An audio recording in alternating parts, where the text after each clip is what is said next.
Programa Diálogo com Edmo Bernardes. Apoio Valorap, BPO, Auditoria, Consultoria e Tecnologia. A CIRP, valorize o perto, valorize o próximo. Muscake, venha reconhecer a unidade Itatiaia. Sicredi, gente que coopera cresce.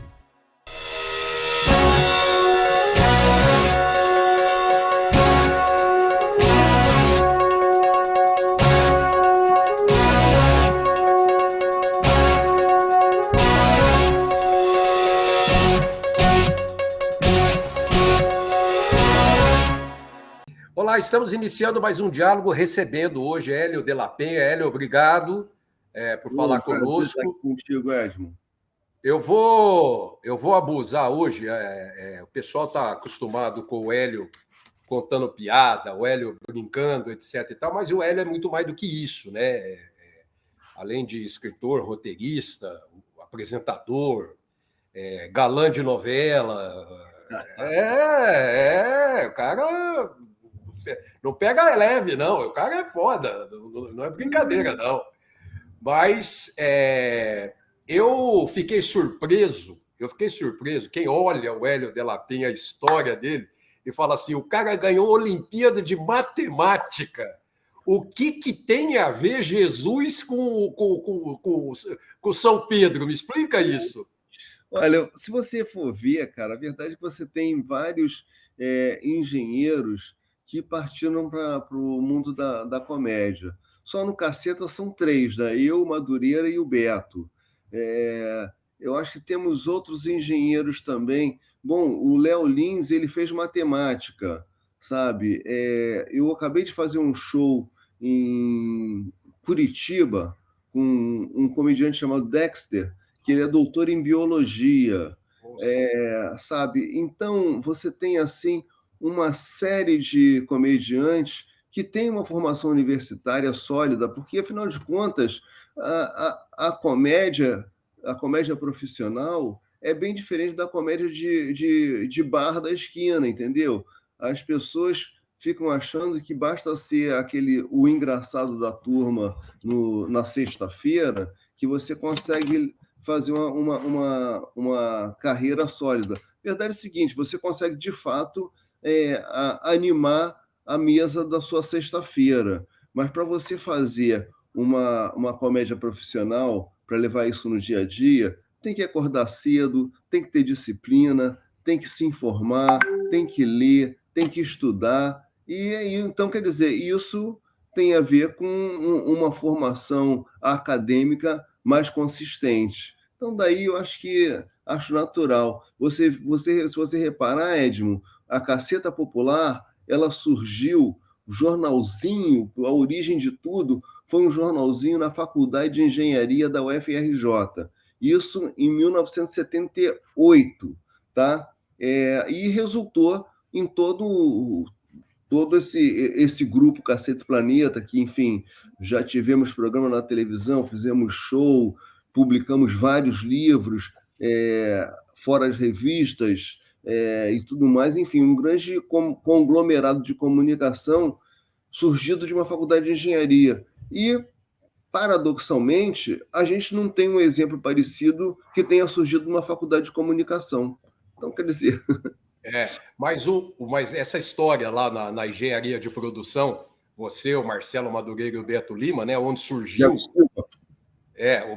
Beto Silva. Onde surgiu esse datilografado, mimeografado, para distribuir a coisa lá. Aliás, você descobriu para que serve o curso de engenharia de produção até hoje? Já não?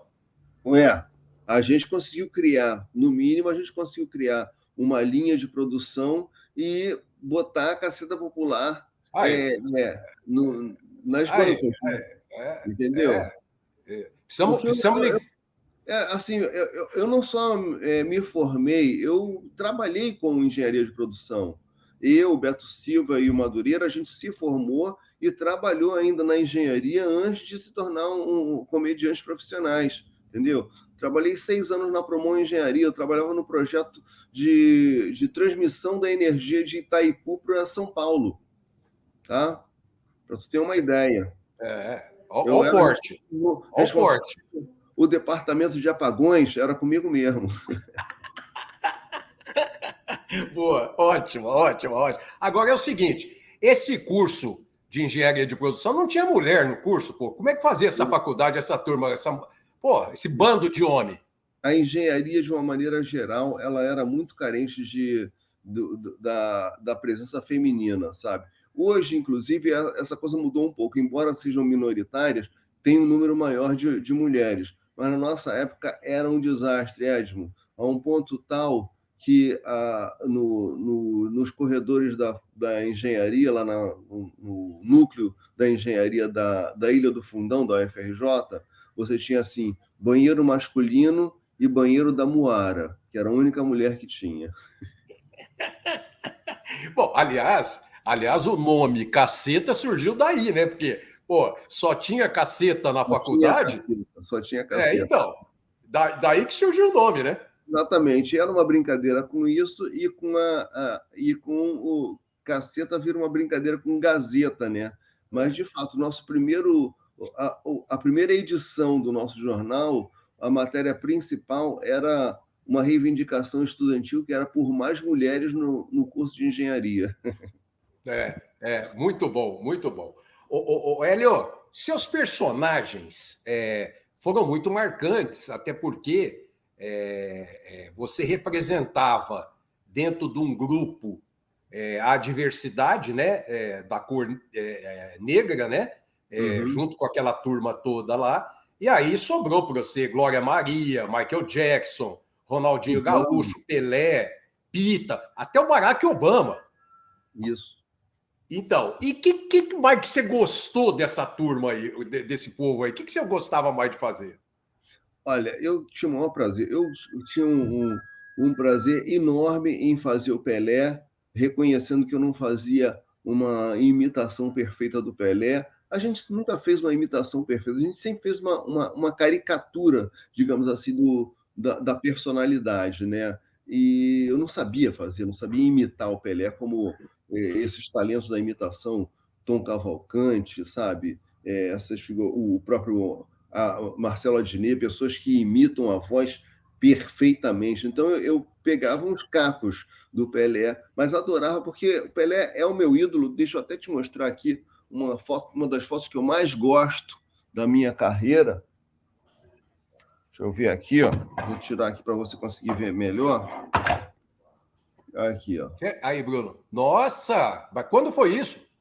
Isso foi quando o Pelé fez uma participação no Cacete Planeta. Eu não sei exatamente a data, não, mas certamente antes de 2006, porque o Bussunda fez parte dessa gravação, entendeu? Então eu tenho certeza que foi antes de 2006.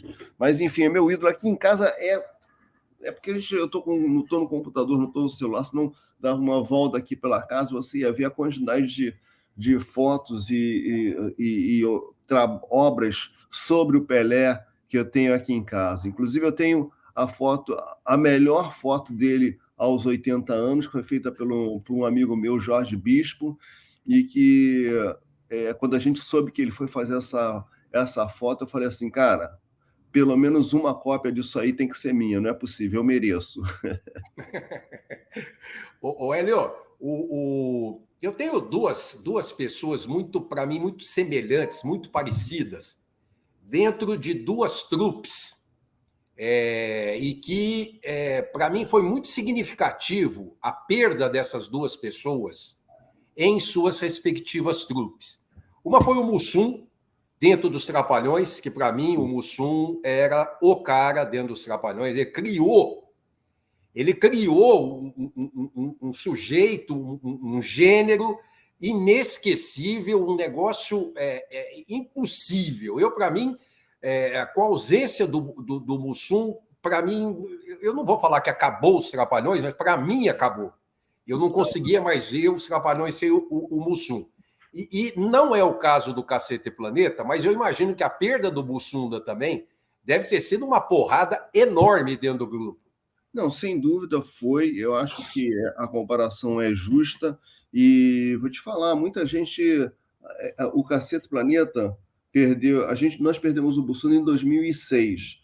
E o Cacete Planeta ele saiu do ar em 2012. Ou seja, a gente ainda sobreviveu durante 6 anos com a falta do Bussunda e tivemos os nossos maiores índices de audiência nesse período pós-Bussunda.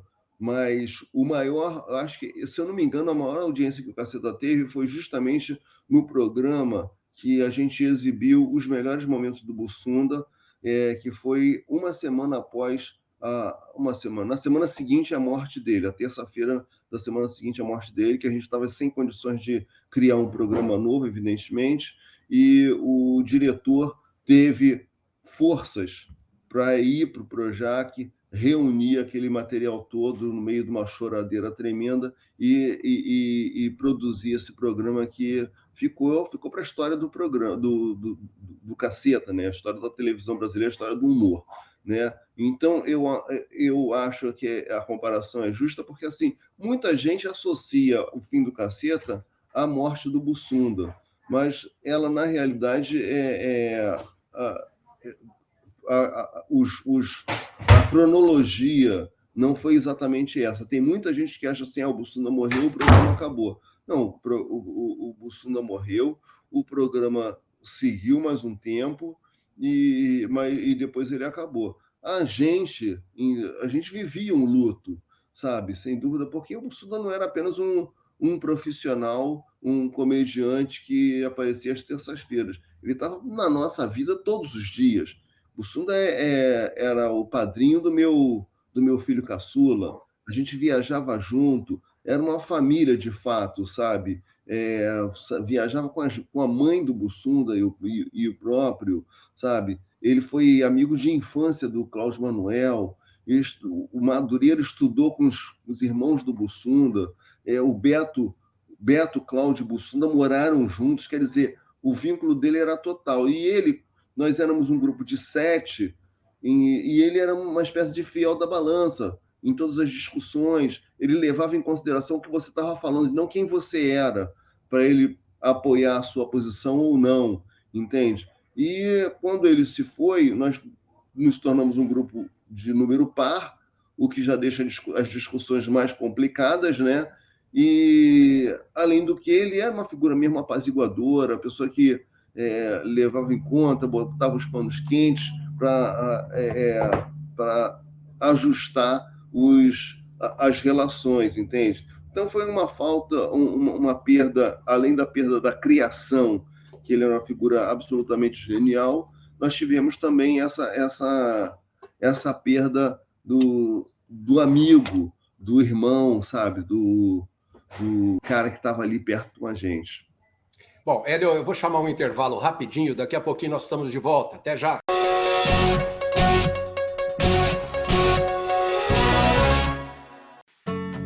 Hoje eu quero aquela brusqueta de pepperoni. Eu não vejo a hora de provar o confit de pato. Ou será que peço o risoto de carne seca, hein? E eu mereço o brownie de sobremesa. Eu vou pedir a torta de chocolate com geleia de damasco. Nossa, a gente nem chegou e já tá pensando na sobremesa. O mousse cake da Itatiaia agora é My Mousse Cake. O mousse cake que você sempre amou, com tudo que você sempre pediu. 1924. O desafio está no ar. Rádio Clube.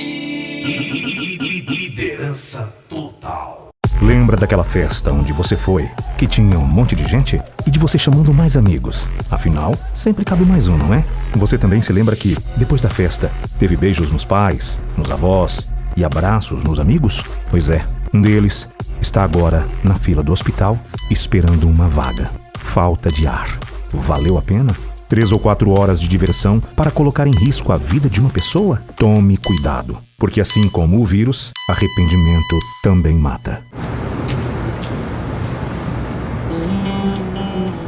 Em vez de ficar sonhando com dinheiro, pense em mim, poupe em mim, guarde din-din, meu amigo parceiro. Vamos pegar o primeiro milhão, com destino à felicidade. A felicidade é poupar no Sicredi. Poupança premiada Sicredi. Economize todo mês e concorra a milhões em prêmios com destino à felicidade.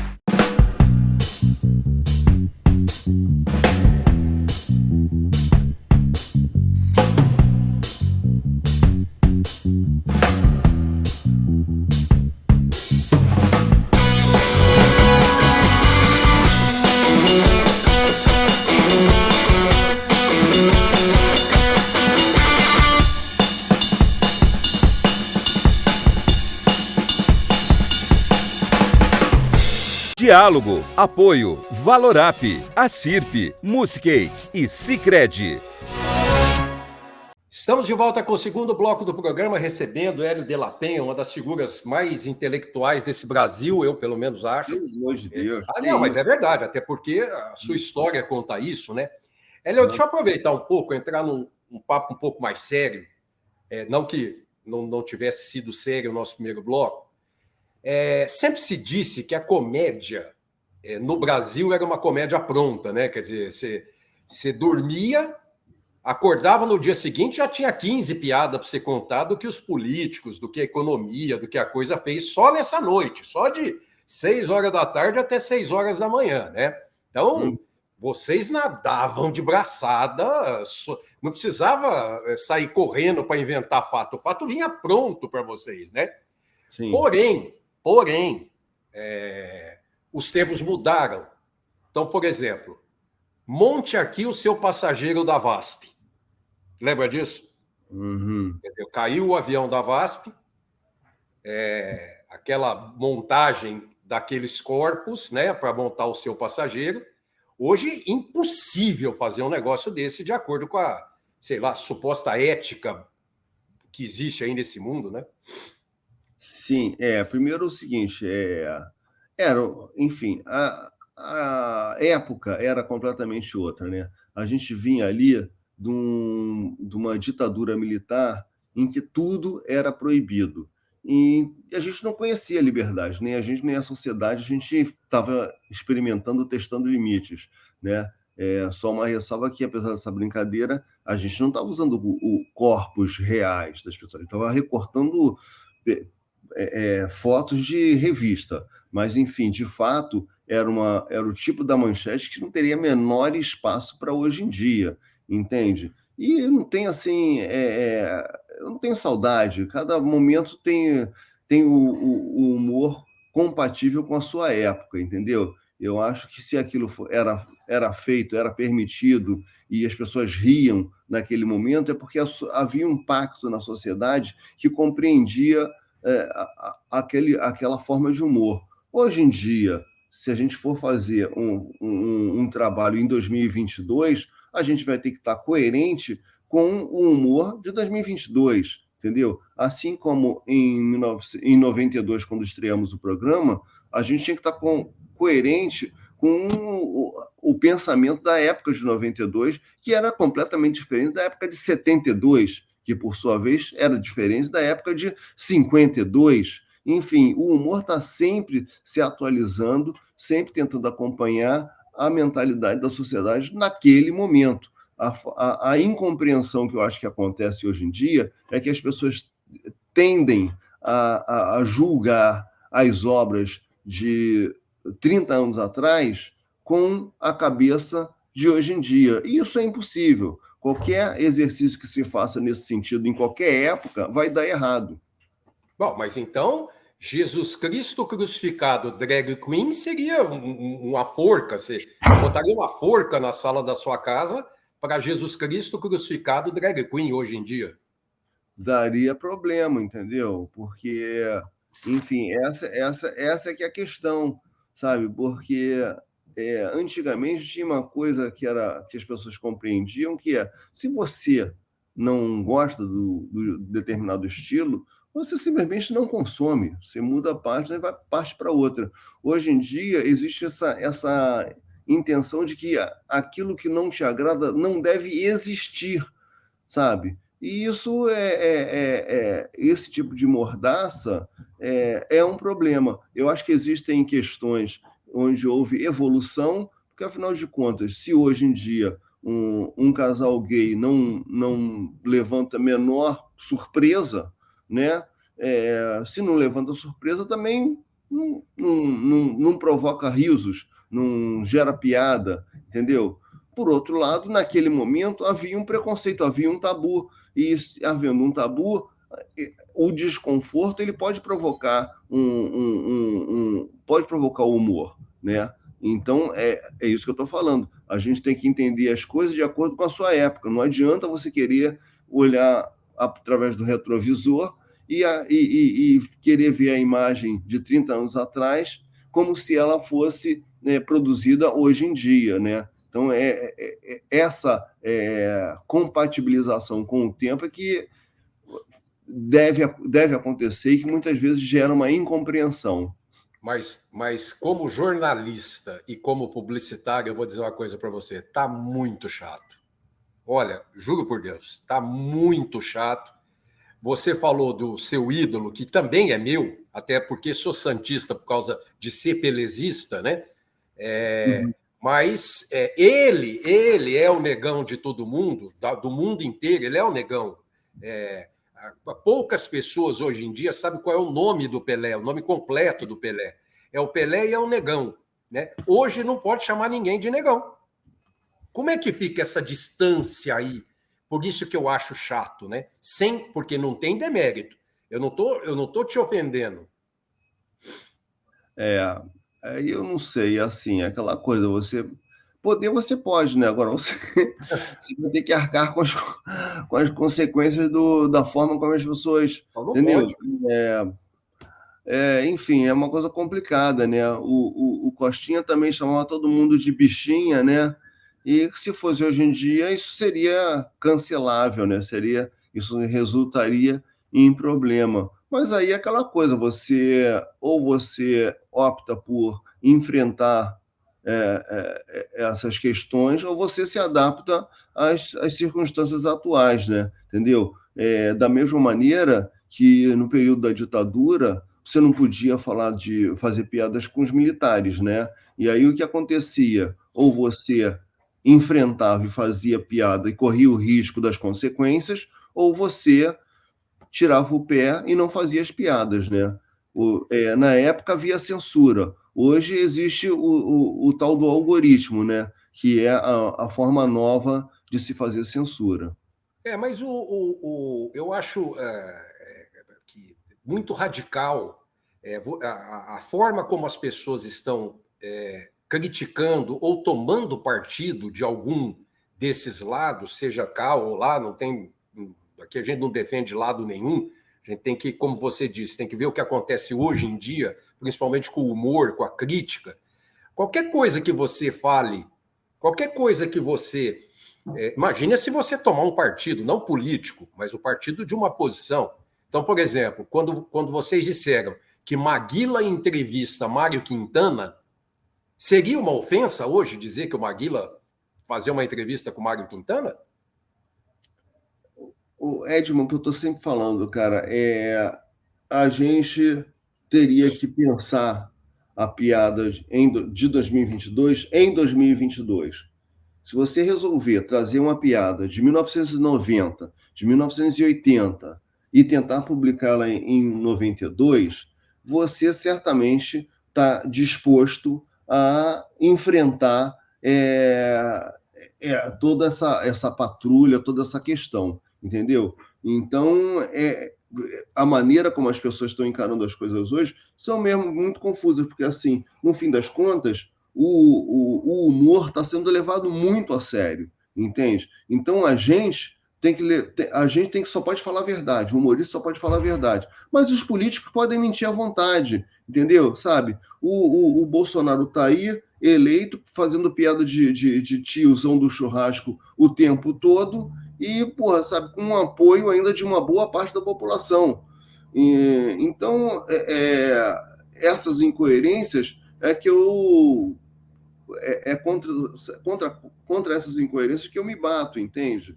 Mas compreendo que é o seguinte, cara, se eu resolvesse fazer piada de tiozão do churrasco hoje em dia, teria um espaço mais reduzido, entende? E aí eu ia ter que buscar onde está esse público da piada do tiozão do churrasco, como o Bolsonaro tem feito, sabe? Ele tem se dirigido exclusivamente para as pessoas que concordam com ele, né? Hoje em dia, essa polarização é um problema seríssimo, sabe? Porque as pessoas não aceitam qualquer tipo de defeito que você aponte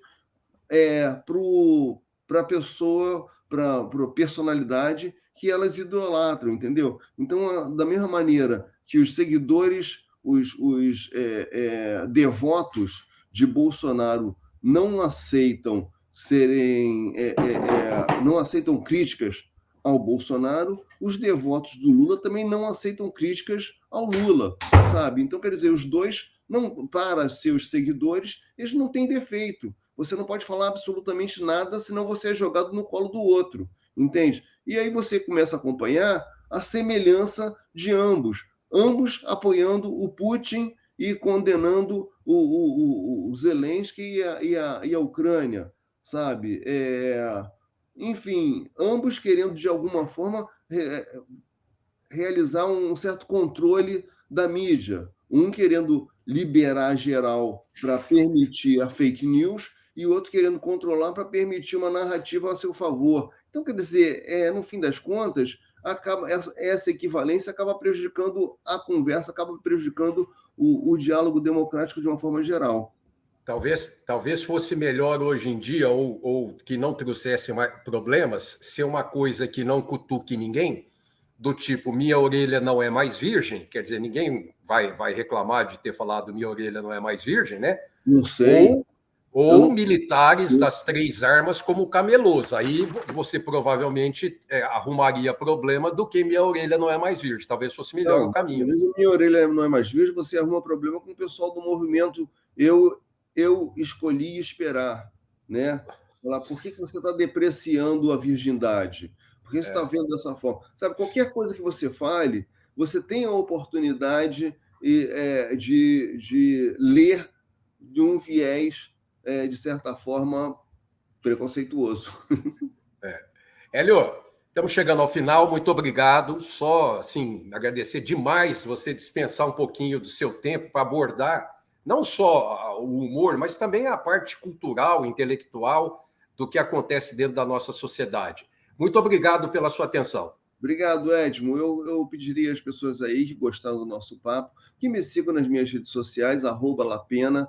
Eu estou fazendo shows aí pelo Brasil inteiro, o Lapenha convida. Em breve estarei aí em Mogi das Cruzes, no interior de São Paulo e tal. E fica atento no meu Instagram, que eu estou sempre informando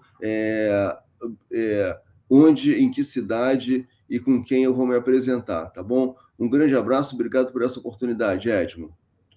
Pessoal, muito obrigado, até semana que vem. Um abraço. Programa Diálogo com Edmo Bernardes. Apoio Valorap, BPO, Auditoria, Consultoria e Tecnologia. A CIRP, valorize o perto, valorize o próximo. Muscake, venha reconhecer a unidade Itatiaia. Sicredi, gente que coopera cresce.